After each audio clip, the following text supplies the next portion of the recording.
Hey party people, this is Erin here with the Visions webinar, and we are going to get started. I'm going to jump into the slideshow. I want to respect everyone who showed up on time, and so I'm going to get right into it. I'm going to share my screen with you, so just a moment while I get set up here. And so now you should be viewing the slideshow. So I'm just going to dive in. Get your pen and paper ready. I've got a lot to share with you today. Hello again, and welcome, and good for you for showing up. A lot of people sign up for all kinds of free things on the internet, and few people follow through and actually make use of them. So it's a testament to your commitment to yourself that you're here, and making commitments to yourself and keeping them is one of the most essential gifts you can give yourself as an independent creator. So that's awesome. Today, I want to share with you what I've learned about the importance of creating a clear vision and 3 processes to help you achieve clarity in your vision, as well as 3 major things that can get in the way of your success. For many independent creators, the journey to personal fulfillment and economic independence is filled with all kinds of pitfalls, and I want to show you how having a clear vision can help you avoid some of them. I'll go over the basics, the whys and wherefores, and then get into some specific tools and strategies I've learned working with dozens of successful independent creators. So first, what is an independent creator? This is my definition. An independent creator is someone who wants to put something truly new in the world and is willing to take the risks to make that happen. Yes. Oh, that's me. I'm in this photo. I'm speaking to a large group of people. It's not my favorite thing to do, but getting comfortable with the uncomfortable is one of the chief habits independent creators must cultivate in order to put something new in the world. Something people don't even know they need yet or might not understand at first, something really big. But before we dive in full on to the presentation, I just want to check in with you and see how present you are right now. I have a lot I want to share with you, and if you are multitasking or if you've got a whole bunch of tabs open in your browser, reminding you of all the stuff you have to do today, then you're probably going to miss most of what I'm saying, and that's a waste of time for both of us. So take a deep breath, inhale and exhale, make it the biggest breath you've taken all day. Then go ahead and shut down and turn off all those distractions so you can really focus on the material I'm presenting here.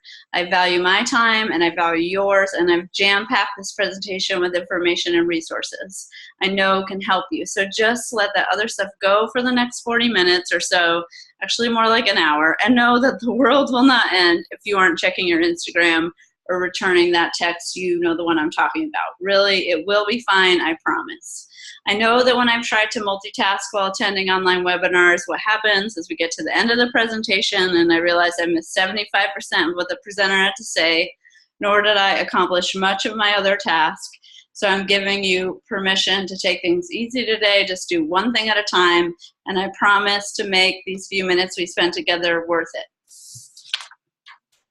With that in mind, put your phone on silent and out of reach, then take another moment, if you haven't already, close out of or turn off all the tabs, buzzers, programs you've got going on.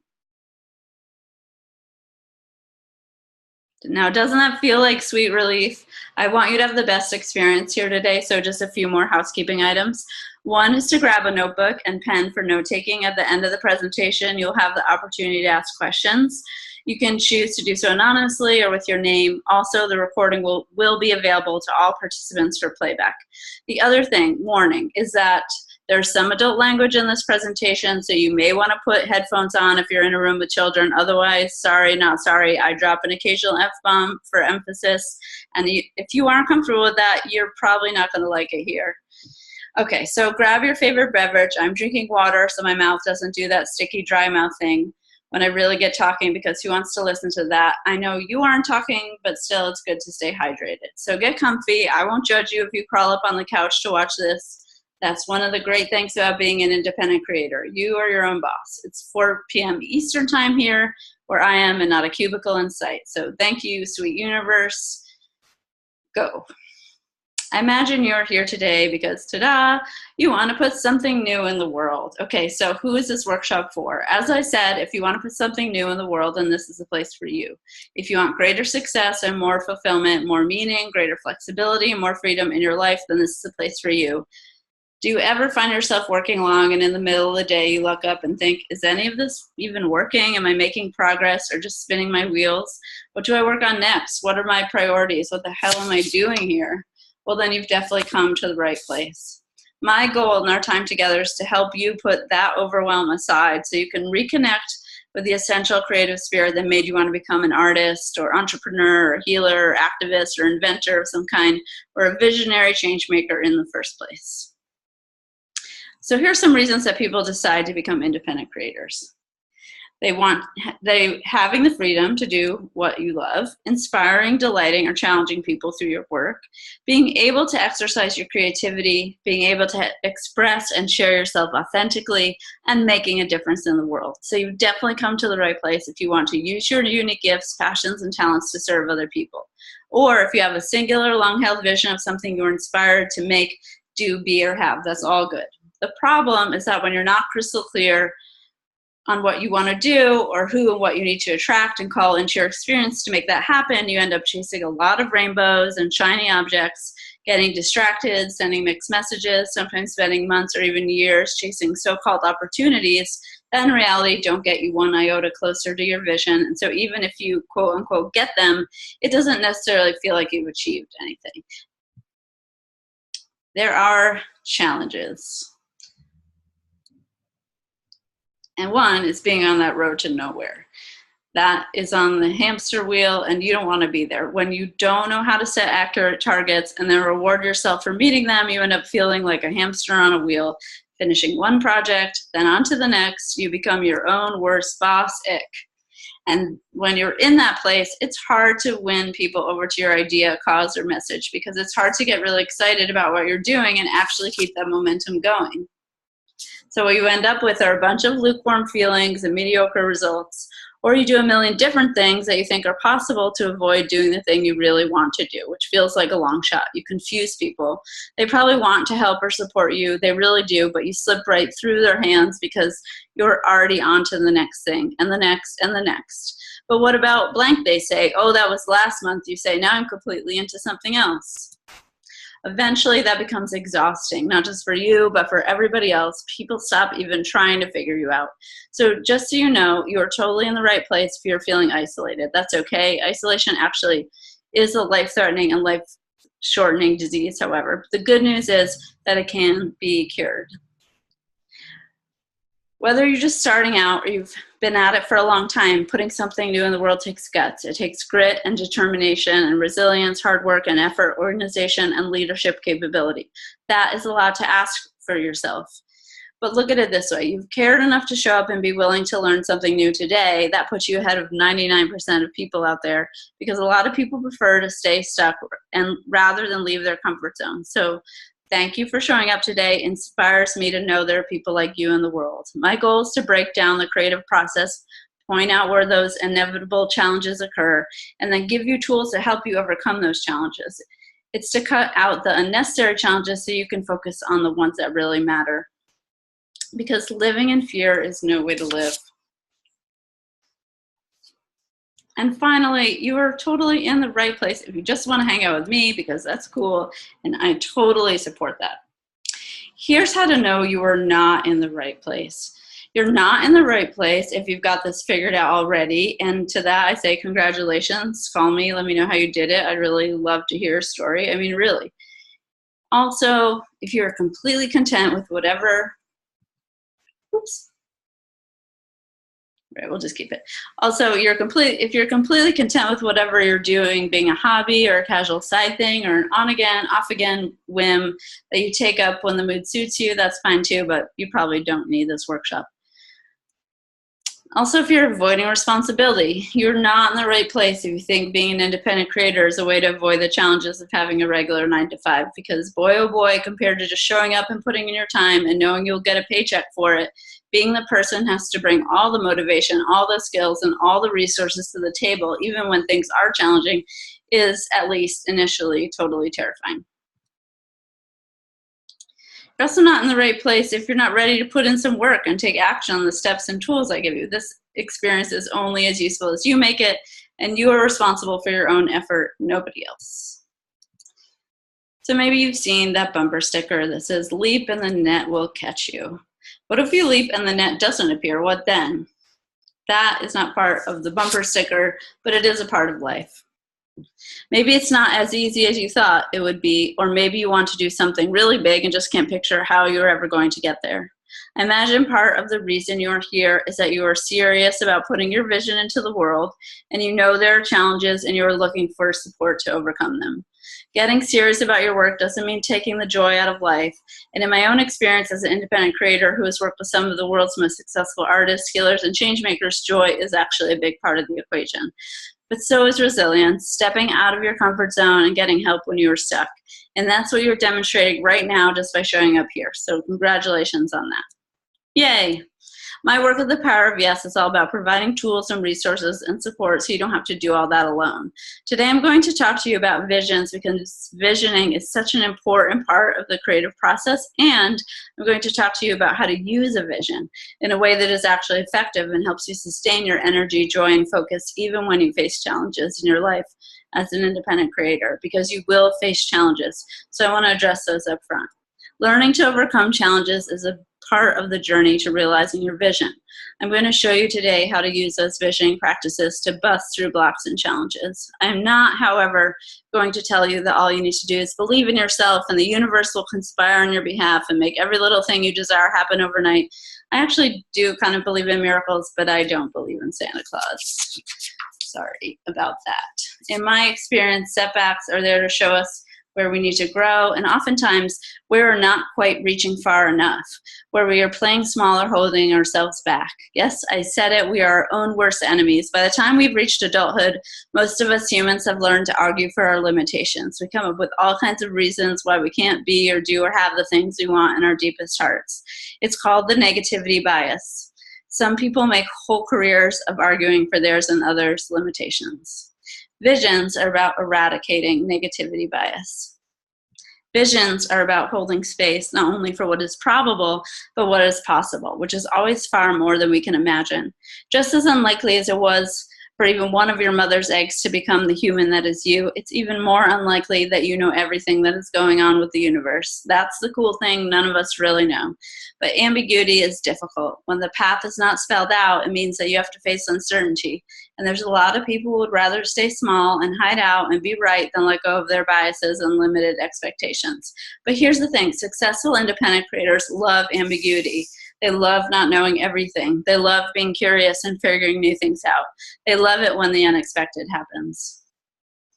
So for now, as we dive into this material, I want you to start out with that kind of open-minded possibility for our time together and also for yourself, for what's possible in your own life. Oh, and one more thing. You're also not in the right place if you're going to be really upset with me when I tell you about a special and exciting offer to go deeper with me at the end of this presentation. This webinar is the start of a journey. It's just the first few steps. Super important steps to be sure, but for the people who do want to go deeper, that takes a relationship and a mutual investment. And at the end of this presentation, I'll talk to you about the next steps for that. So first things first, let's start off with a check-in. I just want you to sit back for a second.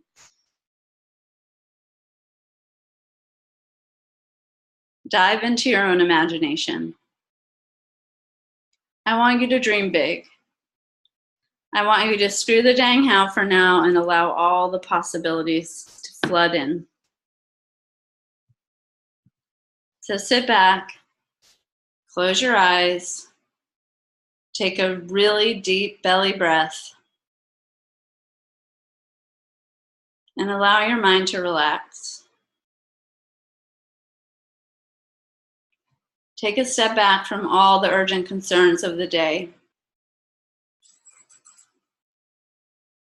Now for a second, imagine what it would feel like to wake up every single morning looking forward to your work. What would it feel like to be on the other side of the challenges facing you right now? What would it look like, smell like, taste like, sound like when you are able to offer that thing you really want to create to the world and say goodbye to self-doubt, distraction, and lack of motivation? What if you could wake up every single morning that excited? What would it feel like to work on your own schedule, to be surrounded by other creative, interesting, joyful people, and to do work that fulfills you and has a positive impact on the world? Sounds good, right? Well, Vision can help you do that. In 3 easy steps. In a few minutes, I'll walk you through 3 of the specific tools and strategies that I use with my private clients, including tools and strategies that have an almost 100% success rate when it comes to writing proposals and grants. But here's a quick summary. These are tools that will help you clarify, incubate, and illuminate your vision so that you can be the lotus in the mud, so you can ring like a clear bell while the world around you is noise and chaos. Before we dive into the specific tools and strategies, however, I want to tell you a little bit about my story and why I'm so dedicated to this work of helping creative people, and also specifically the role that cultivating vision has played in my own work and life. So this is me at 3. I had a lot of challenges in my young life. I spent time in foster care and basically grew up surrounded by a lot of violence and chaos. But I also had great teachers and others who supported me. I loved books and reading and singing and dancing. I loved to make forts in the woods and construct buildings out of cardboard refrigerator boxes. I learned to build worlds with my imagination that looked quite different than the world that I was living in. As young as 13, I started thinking about college and how it would lead me to the life I wanted. It was an incredibly strong vision. Even at that age, I knew the college I wanted to attend far away on the opposite side of the country. I did get into that college, but as luck would have it, I got an almost full scholarship to a different school and went there instead.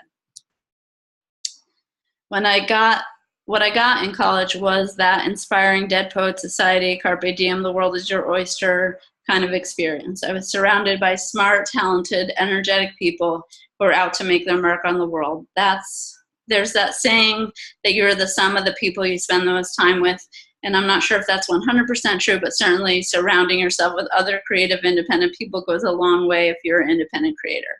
Because being an independent creator does not mean going it alone. Later in my 20s, I decided that I couldn't hack life of an artist based on a bunch of limiting beliefs I would come to later question. So I decided to parlay my knowledge of art into a career as an art curator. For those of you who don't know what that is, an art curator is someone who organizes exhibitions at a gallery or museum. I knew even at that time, however, I didn't want to work with old, musty objects. I wanted to work with very alive people, artists. I had my first internship with a MacArthur Genius Fellow. That's like one of the highest awards you can receive in the arts. And that was when I was still in college. And then later in Berkeley, California, when I was just 23, I created my first business helping independent artists and creators. By that point, I had organized big conferences to end mass incarceration. I had built sets for ambitious theater productions. I knew how to put a project together from start to finish. I also knew how to write, and I was never afraid to get my hands dirty, jumping into something new that I didn't know how to do and learning how to do it well. With those skills, I helped a ceramic sculptor in her 60s get her very first museum show. A poet organize his first book of poetry, and a healer and activist edit and publish her first memoir, which won 3 National Book Awards. Since then, I've helped dozens of artists to achieve success. But when I was starting out as a curator in New York City, I didn't know anybody. I didn't have the right connections. I wasn't part of any inner circle or cool crowd, all things that are very important in the arts and entertainment industries. But what I did have was a vision and the willingness to try things out. So one of the chief things I did was really get clear on what I wanted. I started doing informational interviews with curators to find out what they really did on a day-to-day basis. I made lists of my own preferences. I sent letters and cold called. Actually, I took a temp job at a call center to get over my fear of talking on the phone. And while my friends were applying to jobs, I was interviewing amazing creators about their work and lives. I was enrolled in an elite and very expensive graduate school program, but my real education came from those days. It's been putting my vision into action and seeing things unfold that were beyond my imagination. And then miracles happened. Opportunities literally opened up for me. The job that I wanted at the exact institution where I wanted to work suddenly became open. Within 2 years, I curated my first major museum exhibition, and the opening event of that exhibition had the highest turnout in the museum's history. And then I got stuck. I stopped doing my vision work and instead started listening to all the people around me who said, this is the way things are and this is the way things have to happen, I took on a lot of really negative and limiting beliefs. Less than 5 years after that big museum exhibition, I felt horrible, like a failure and a fraud. I was struggling with depression and fear, working crazy long hours. I was director of a nonprofit gallery that I built up from scratch, from an empty room, a closet, and an old PC into something that was actually legitimate. Things looked okay on the outside. Other people told me I was successful, but I was desperately unhappy. My thoughts became obsessions, like, what am I doing wrong? And maybe I'm not cut out for this. I knew something had to change. I decided that I was going to get to the bottom of my imposter syndrome, my depression and anxiety. I left New York City. I committed more fully to my meditation practice. I did my 200-hour yoga teacher training. I began to deal head-on with the trauma of my childhood that up until then I'd hid in a Pandora's box. I took a spotlight to all the things I was doing to get in my own way. And then I gave myself an ultimatum. I decided it was happiness or bust for me. I recognized that success without fulfillment was nada, and it has been completely life-changing. I'm definitely what the amazing business guru Marie Forleo calls multi-passionate, and I realized that what I've always loved about working with independent creators is actually working with independent creators. Directly, one-on-one, and in small groups. I love standing up for other people's dreams and visions, and I love creating my own. I also actually love the business side of things and all the technical mumbo-jumbo that it takes to make things happen. What you are getting here is just a taste of that. And as you can see, I'm a true believer in not at all in that woo-woo, crystal gazing, let's make vision boards and hold hands kind of way that people so often think about when they hear the word vision. But the reason I'm telling you this is that there are no shortcuts. Visioning is one way to majorly fast track your progress, but it's a tool and it's important you know how to use it. First of all, living in your vision is not easy. It's challenging. And part of the reason why it's so challenging is that being an entrepreneur and running your own business requires a ton of personal growth. Being a visionary means stepping out of your comfort zone. It means being committed to personal self-discovery. It means learning about yourself so that you can be as clear and straightforward with people as possible about what you're putting out in the world. And clearly, it means being someone, clearly you're on the path or you wouldn't be here. So first, what I want to share with you are the top 3 challenges I see facing independent creators. You can have all the strategies for putting the visioning process into action, but if any of these 3 things is getting in your way, you're not going to get much traction. Also, just know that these things might be painful to hear. So if you get a punch in the gut recognition like, oh, I do that, no worries, because the cool thing is when you are aware of what's keeping you stuck, you can start to change it. Plus, I've struggled with all of these things. And just about every other human being on the planet, except maybe Jesus and Buddha, and probably them too. So welcome to the human experience. Glad you could join us. So what's keeping you stuck? Number 1, it's probably fear. I could just hear what you're thinking right now, like, yeah, Dad, no kidding. Of course. Working hard on something without any guarantees of its success is scary. I hear you. Fear is the number 1 stopper of realizing any kinds of dreams or visions. But as an independent creator, your job is to make friends with fear, because fear is often false evidence appearing real. The worst case scenario rarely happens, and when it does, solutions will present themselves there too. So I know people say embrace fear, and I'm not going to say that. What I am going to say is that if you are currently scared crapless and letting fear stop you, then there are habits you can cultivate to lessen anxiety and get more present, like meditation, for example, as well as exercising, eating well, surrounding yourself with people you love.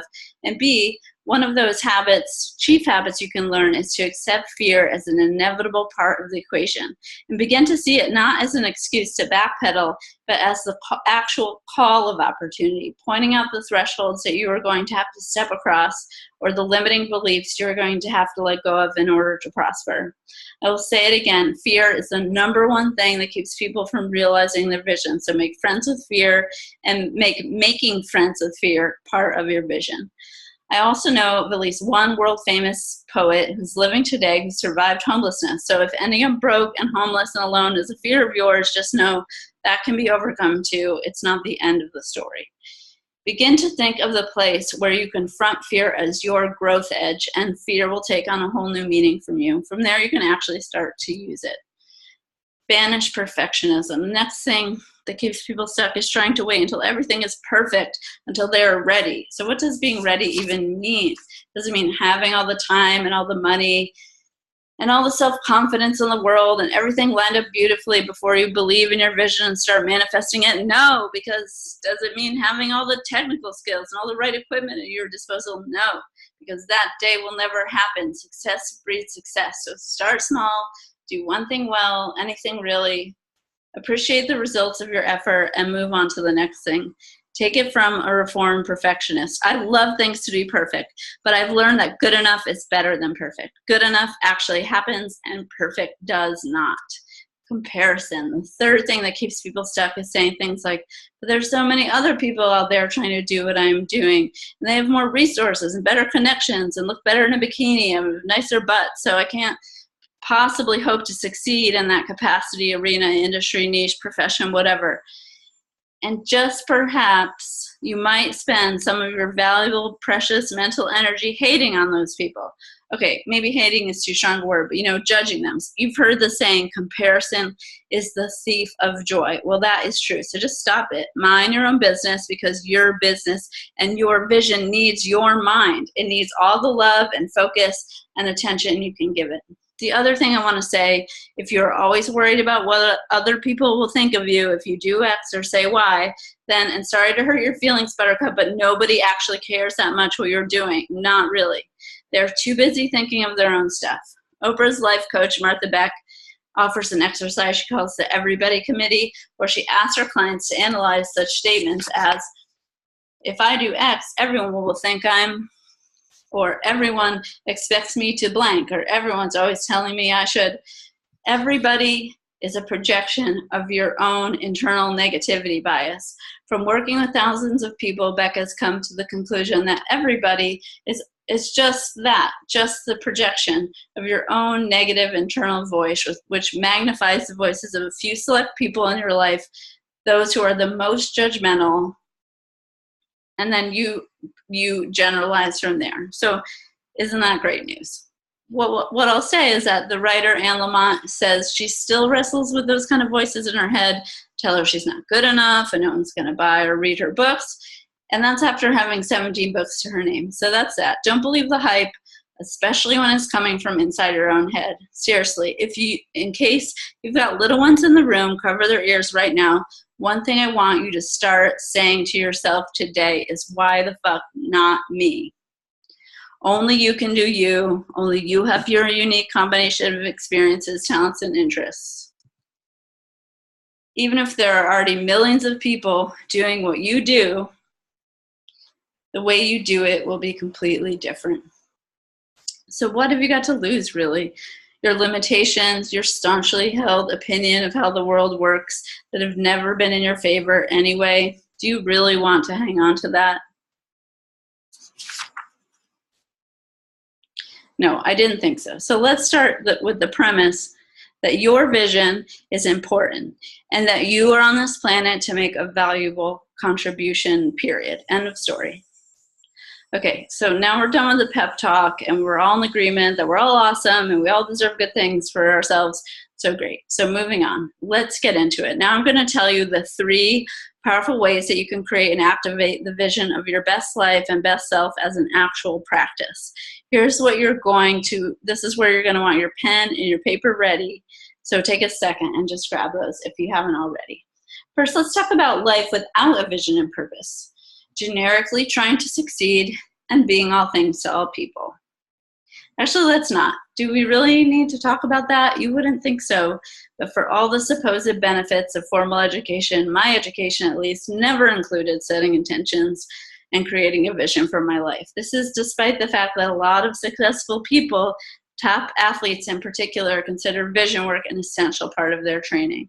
For instance, the 2015 World Cup winning U.S. women's soccer team credited their success to visioning exercises. And celebrities, God love them, are always yammering on about their vision boards and law of attraction processes. We've got Jim Carrey and Oprah and Arnold And Beyonce, slaying it. But I don't know about you. Oops. Even though I still believe in the power of creating visions, it still brings to mind some dude standing on a street corner in a ratty t-shirt loudly proclaiming, "I'm a millionaire," with only $5 to his name, or a divorcee covering her refrigerator with pictures of Victoria's Secret models for weight loss motivation. That kind of visioning, my friend, can be dangerous and even delusional. Often it results in heartbreak and despair when your vision doesn't come to fruition right away. One of the common misuses of visions is to spend all your time thinking about what you need to have in order to do the things you want to do so that you can become the person you desire to be. But successful people, not only that, happy and successful people, reverse that equation. They determine who they need to be, then they do the things they need to do, then they are rewarded with things they want to have. I told you about some of my journey and my dream of supporting independent creators. While making that transition from being an employee with a steady job and paycheck, serving someone else's vision, to making a stand for my own, I had to become braver, more focused, and more visible. Because you see, and I'm a little bit embarrassed to say this, that while I've always been good at standing up for everyone else's dreams and visions and value and talent, I've often underserved my own.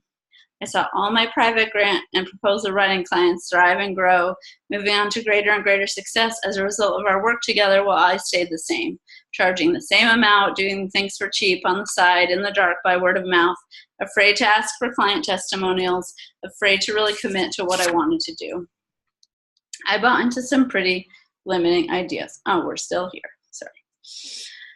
One, that artists would not endorse me publicly because they wanted to protect their reputation as solitary creators, and B, that there was no clear way to establish a fair market value for my services. So stepping out from that place for me has been a long journey, and learning to be visible and actually speaking the truth and being unwaveringly convinced in the value of what I have to offer, because it is truly about being in service to a better world. That's taken a long time. As a curator, my job was to pick and choose, to focus on outcomes, to care about how things looked on the outside, and to impress. But the thing is, I'm a person who really cares much more about insides. Luckily, I've studied meditation and yoga for more than 20 years, and I care about how people feel, not only what they accomplish. I care about integrity, and I care about helping people achieve success on their own terms, not so they can measure up against someone else's yardstick. It's a bad story that sets creative people up for exploitation, isolation, and misery. Learning how to match the outsides with the in. For the past several years, I've been exploring how I can bring these two important streams together: mindfulness and creativity. And that is the power of yes. So what I'm talking about is a vision of clarity, a kind of clarity based on an absolute rock-solid belief in fostering more integrity and sanity in the world. For me to realize my own vision, I've had to become braver, more visible, and more focused. That's where it starts, by making that kind of commitment to the person you know you're meant to become, and then doing the things that that kind of person would do. So vision work can really be summed up with these 3 steps. Get clear, get even clearer, get even more clear. Over the years, I've developed 3 concrete methods to make this happen. These are 3 primary ways I like to use visions. They're step-by-step processes you can use at any time to easily gain clarity about your current situation. First, I want you to put aside the word vision for a moment with all its cheesy connotations, I know, and consider instead these 3 words: story, blueprint, and roadmap. What I am teaching you here is not some generic cut and paste job on a piece of poster board. I'm teaching you the unique methods I've developed over 20 years to help artists attract literally hundreds of thousands of dollars for their creative projects. The first visioning method is cultivating your story. Your ideal vision for your work and life stems from a story, and that story is unique to you. Nobody else has it, not one single other person in the world. Your story in this exercise is a kind of inventory of your past, and the more specific you can be about your story and what led you to the place you stand now, the more clarity you can have about where to go next. So how do you do it? Start simply. Start with a rough outline or just the highlight reel. Mark down the most important biographical information and pivotal moments. You can do this in one go, like a rough draft. You can make this a regular journaling practice. It's up to you how deep you'll go. And the deeper you go, the more you'll discover. But in the beginning, the main thing to do is just get started. If writing isn't your thing, consider recording your story as a voice memo. Just get it out of you in some format where you can refer back to it. That's the most important thing. After you finish recording your story, take a break from it. Put it in a drawer and forget about it for at least a week. Then go back to it, read it over, paying special attention to these specific things. Anything that lights up your heart, especially things you loved as a child, dislikes, the things that really bug you and that you'd like to change in the world, any sort of unique or magical experience you've had, like weird stuff, and challenges you overcame and how you overcame them.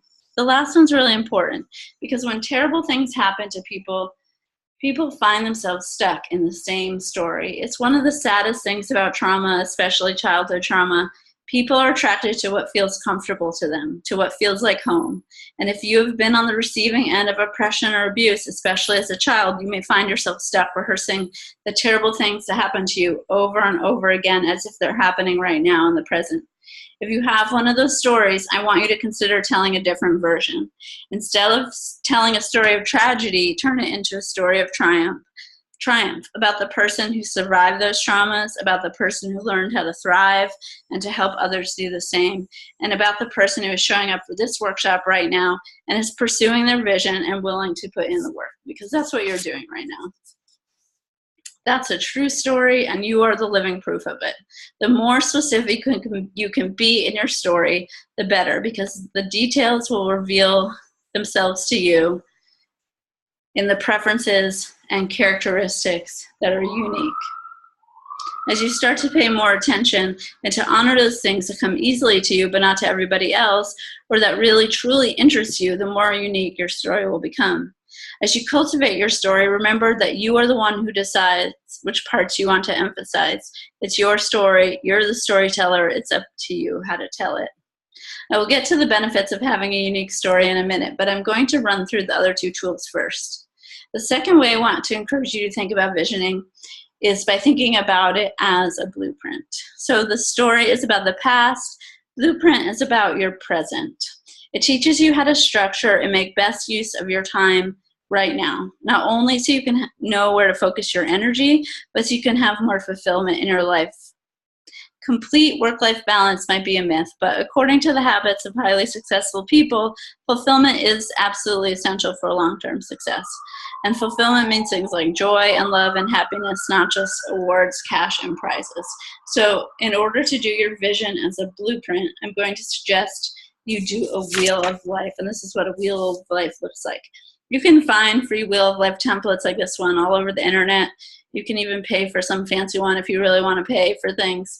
Or you can just make one yourself. Just put a big circle, draw a big circle on an 8.5 by 11 piece of paper, trace something you've got lying around the house, and then use a ruler or a straight edge to carve it up into 8 approximately same size sections. Place one label on each of the sections. For now, just write down the headings so you can go back and do the exercise later. Here they are: career, business, creative, health and well-being, family and friendships, significant other or romantic relationships, personal growth or spirituality, finances, and home. With the outside of the circle being a 10, meaning you are completely satisfied in this area of life, and the inside being 0, meaning pretty much life sucks, draw a line to represent where you feel you are in each area of your life. Now, and this is where visioning comes in. Imagine yourself at number 10 in all the areas. What does that taste like? What does it smell like? Who's around to share it with you? Where are you? What does that look like? On a separate piece of paper, write all the headings again with some space in between, and list 3 things that you can do to improve that area of life to move closer towards your vision. These might not come right away, and in the days after you do this exercise, more will start coming to you. But for the time being, try to write down 3 things in each section. They don't have to be big, and in fact, it's better if they are really small and actionable so that you'll actually do them. The Wheel of Life is a simple tool you can use over and over again. Some people do it every month, and some use it to set intentions for the entire year. As an independent creator, it's easy to let work take precedence over all other areas of life. But the funny alchemy of fulfillment is that by making your relationships better, for instance, say your work is likely to improve as well. By making your home environment safer, more comfortable, more pleasing to you, you'll find added inspiration in other areas as well. So instead of seeing work and life as enemies of one another, you start to see how like increases like, and progress in one area can lead to success in another. Because what good is completing some big project or winning some big award if you don't have people to share it with? Okay. So the last way I use visioning myself and with my clients is as a roadmap. So you've probably noticed a pattern here. Your vision story is about taking stock of the past. The vision blueprint is about diagramming a structure of the present. And the vision roadmap is about cultivating your ideal future.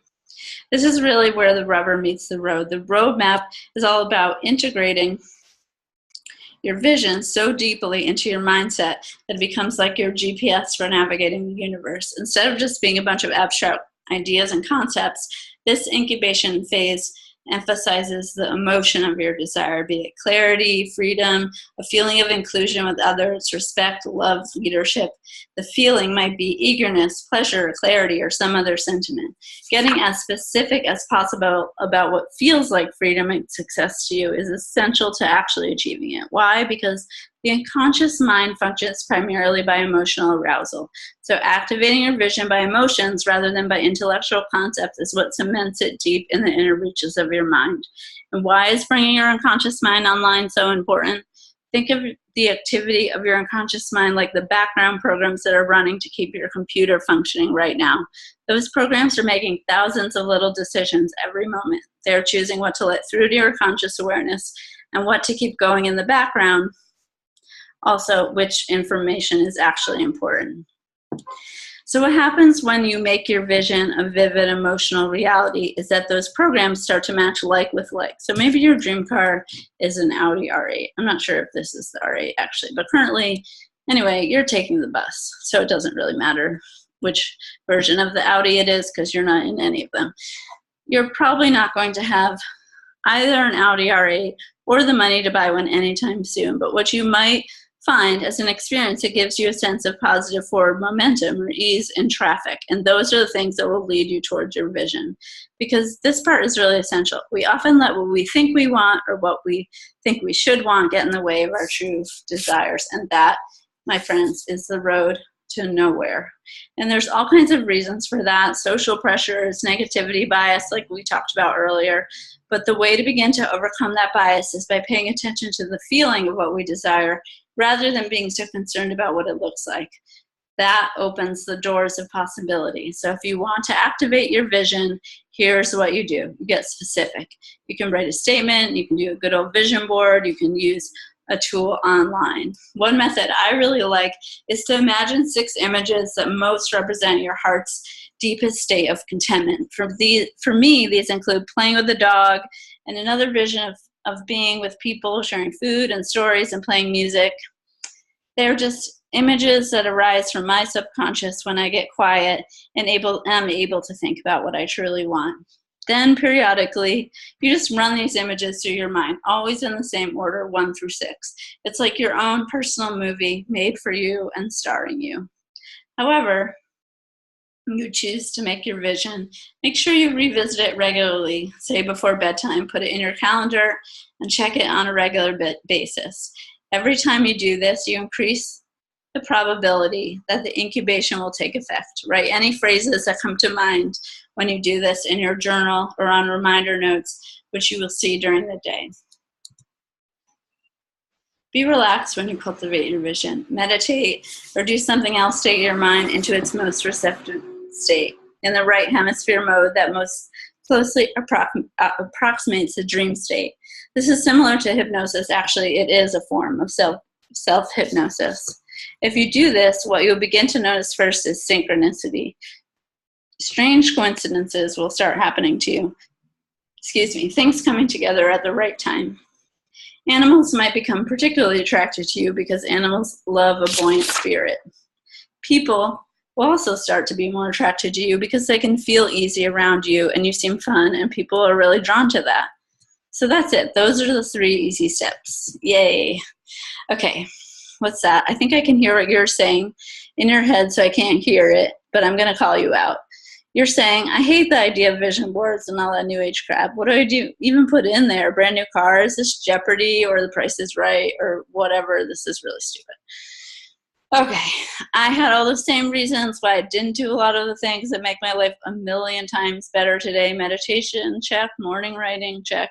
Getting on a meal plan, check. And so all that I really have to say is you really don't know until you've tried it. If you tried it and it doesn't work for you, okay, but if you haven't, what have you got to lose? Really, it's enjoyable, it's free. There really is nothing to lose. Now the sad thing is, even I, who have known about these techniques for a long time and even implemented them to much success back in those high miracle days when I got my first curating job, had grown cynical and disbelieving about my own vision. Along the way, I lost faith in myself. I kept putting things off that I really wanted to do and denying myself things I wanted to have. I swam around in feelings of unworthiness, wondering why others seemed happy while I was not. I got depressed. But doing vision work on a consistent basis has lifted me out of that state. Since then, I've had successes and I've also had setbacks, but neither ruffle my feathers that much. I just keep moving along, pulled by the tractor beam of my vision. I'm less overwhelmed, less anxious, more able to be generous to others around me, and what's not to like about that? Plus, I'm really going for it. Like right now, I'm doing exactly the thing that I want to be doing. Telling my truth, putting my vision and my story into the world fearlessly. Sadly, most creative people, despite having a ton of great ideas and value to share with the world, never get to that point. And that is a disservice. When I got serious about turning my own skills and experience into an online business that was sustainable, I gave myself another ultimatum. I've got to make this work. That is when visioning became so important. Let's face it, starting something on your own is terrifying. It takes a lot of persistence and a lot of trial and error. So I did what everybody does. I resisted starting. My first effort in 2014 was full of half measures. I spun my wheels, got defeated, and gave up. Today, things look quite different. I'm launching The Power of Yes with complete and utter faith in its eventual success because it is built on the success I've had as a grant curator and grant writer and now coach. It rests on a firm bedrock. More importantly, though, I've mastered the skills that allow me to overcome setbacks, handle disappointment, and find growth in every experience. And I have a vision leading the way. I want you to have that kind of confidence and can-do spirit, and that is what you will get from The Power of Yes. So if you are resisting starting or growing a big project, please reach out to me and tell me exactly where you need support, where you are stuck, what's your greatest challenge. All of those things will help me to help you, and that is what I want to do. And here's why it's so incredibly important to reach out, because you will never get what you want if you do not ask for it. I love the story Stephen King tells in his book on writing about making a game of getting rejections. It's amazing how often people fail to get support for their creative projects because they do not ask for it. So once you have your vision, start to take up space with it. Tell your mom, tell your grandma, tell your mailman. You can keep it short. Let them know what you're doing, who your work is for, and if you can think of it, give them something they can do to support you. If they have a negative reaction to that, remember that says more about them than it does about you, so you just move on quickly. Let's get in now to the benefits of having a clear vision besides just being a badass who isn't afraid to speak their truth in the world, which is certainly a great thing. We could use way more of that. One is feeling good enough. You can be completely satisfied where you are while still being eager for more. We'll come back to that. But this is this guy over here. This is the hungry ghost. He comes out of Tibetan Buddhism and is used to illustrate this totally miserable state of existence in which nothing is ever good enough. You see, he's got this big stomach and this tiny little throat, so he's always hungry and always on the lookout for food. He's always chasing something. Let me just say, as someone who has dabbled in the hungry ghost realm myself and been around other people who call it home, the realm of the hungry ghost really sucks.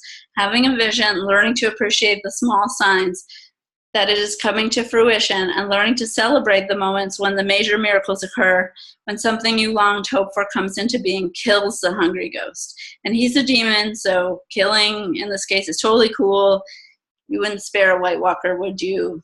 Or maybe you would if you thought it was Bran. Anyway, that's another presentation. But with a vision, you can banish the hungry ghost and feel a lot more at ease in your life. And that sounds pretty good, right? So the second benefit is confidence.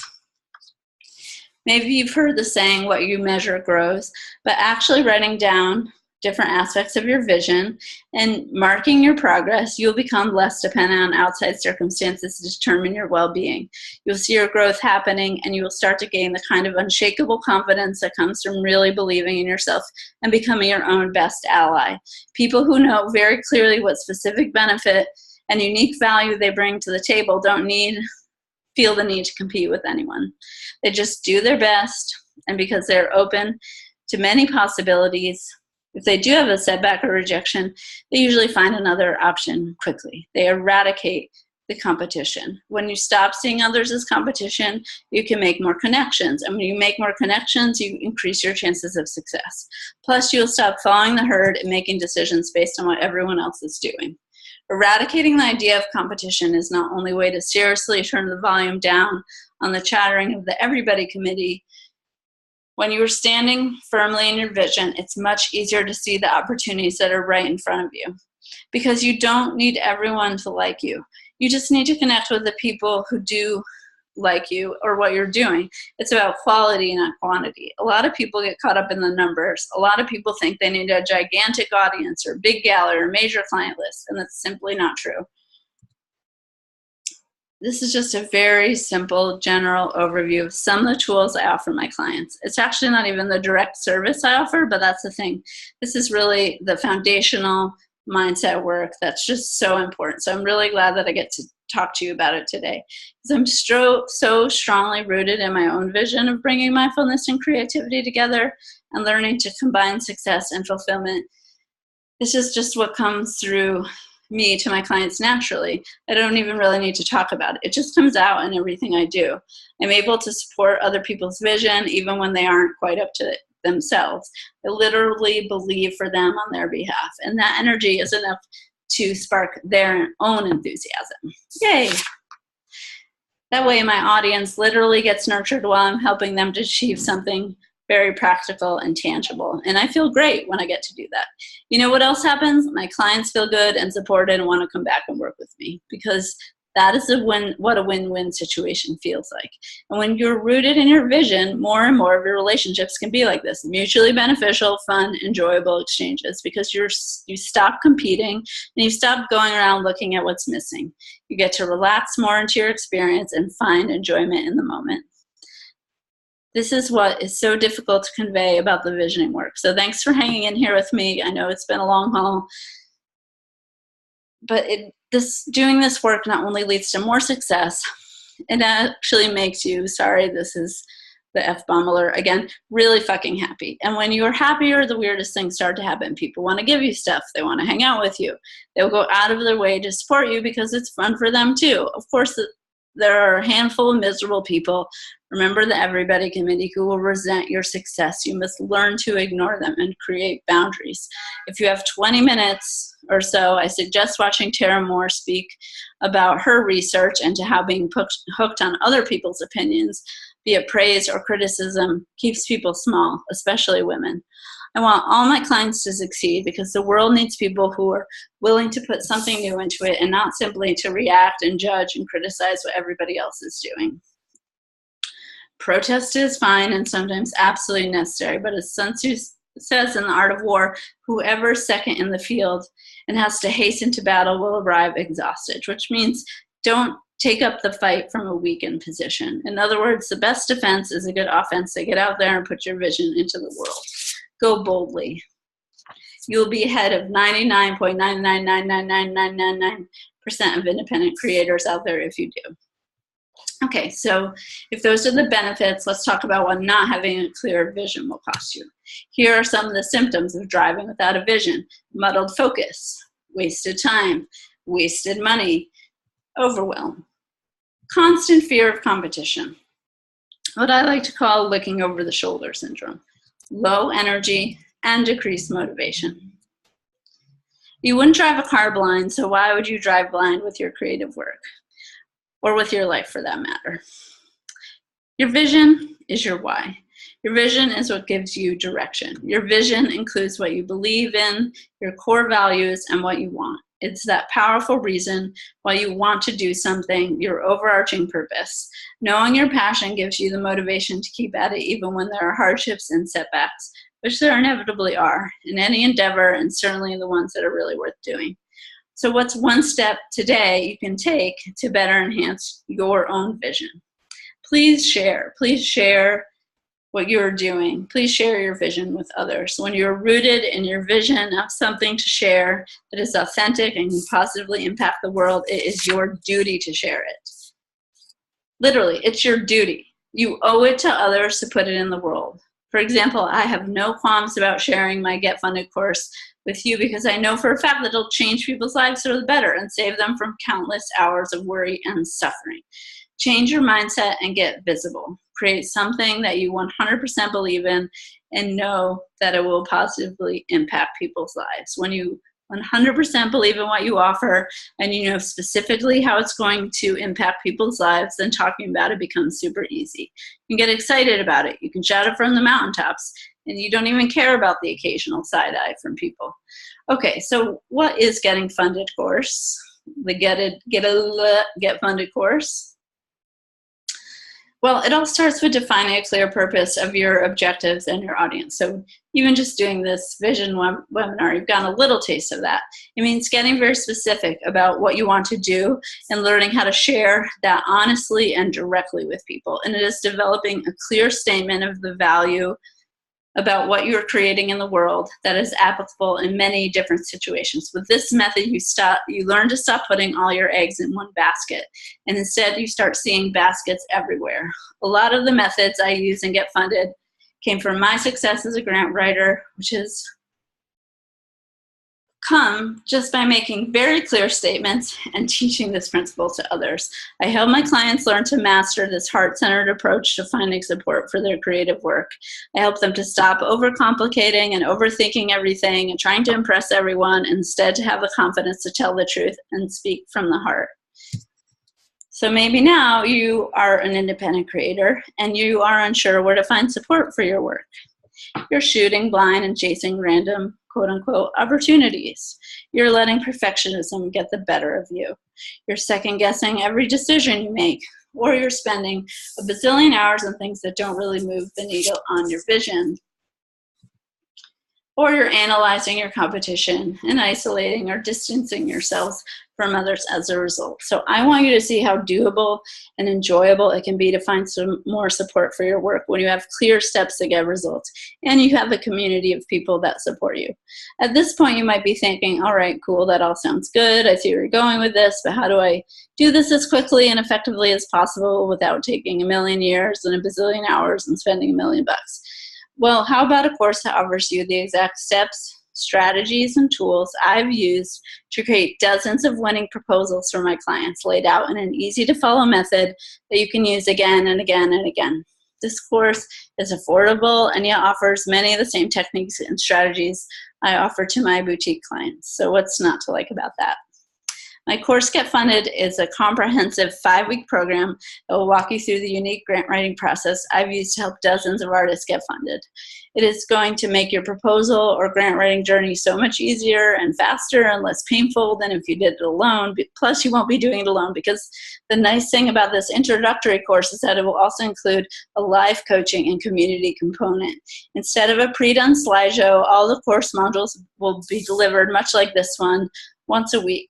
They'll all include an opportunity to interact with me directly through a Q&A format. In addition, there'll be a private Facebook group where you can get support and share resources, where you can ask people to help edit your work or review your website or your portfolio or proposals. Plus, I will come online once a week for Ask Me Anything sessions, where I'll answer any questions that arise in the process.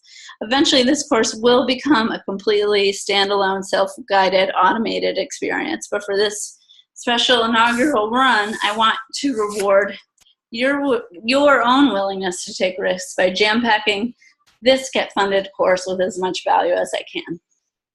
So here's what you're going to get if you enroll in the Get Funded course today. 5 core training modules delivered in a live webinar, such as this one, but maybe a little fancier, on consecutive Thursday evenings beginning September 20th, starting at 8 p.m. Eastern Time. Recordings of those sessions, as well as templates, strategy maps, tools, and resources will be available. So even if you can't join the call, you can take the course at your own pace. There will be additional opportunities to connect with me live through Facebook, held at various times to give people with differing schedules and time zones a way to connect with me. And this is what I think makes this course really special. It will be an opportunity to connect with and gather support from others who are in the same boat as you. Remember, there's no competition anymore, and that means everyone can engage with each other in a spirit of win-win. Next week,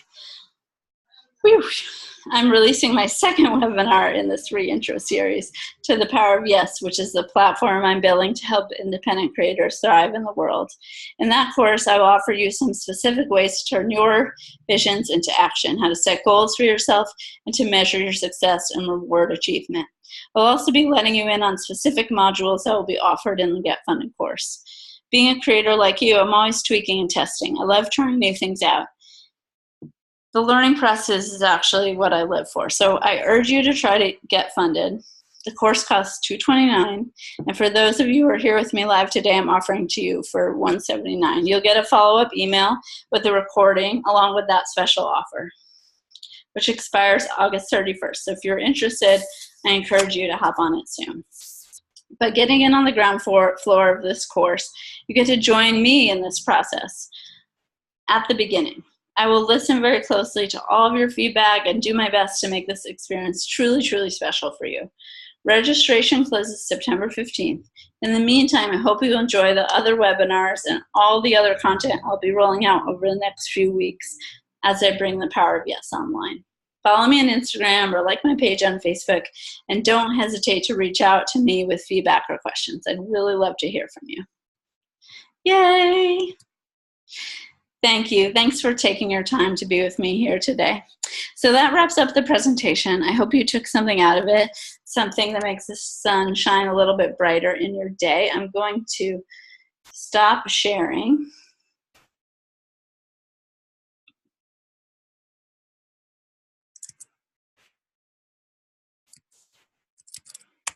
Okay, I'm trying to stop sharing anyway.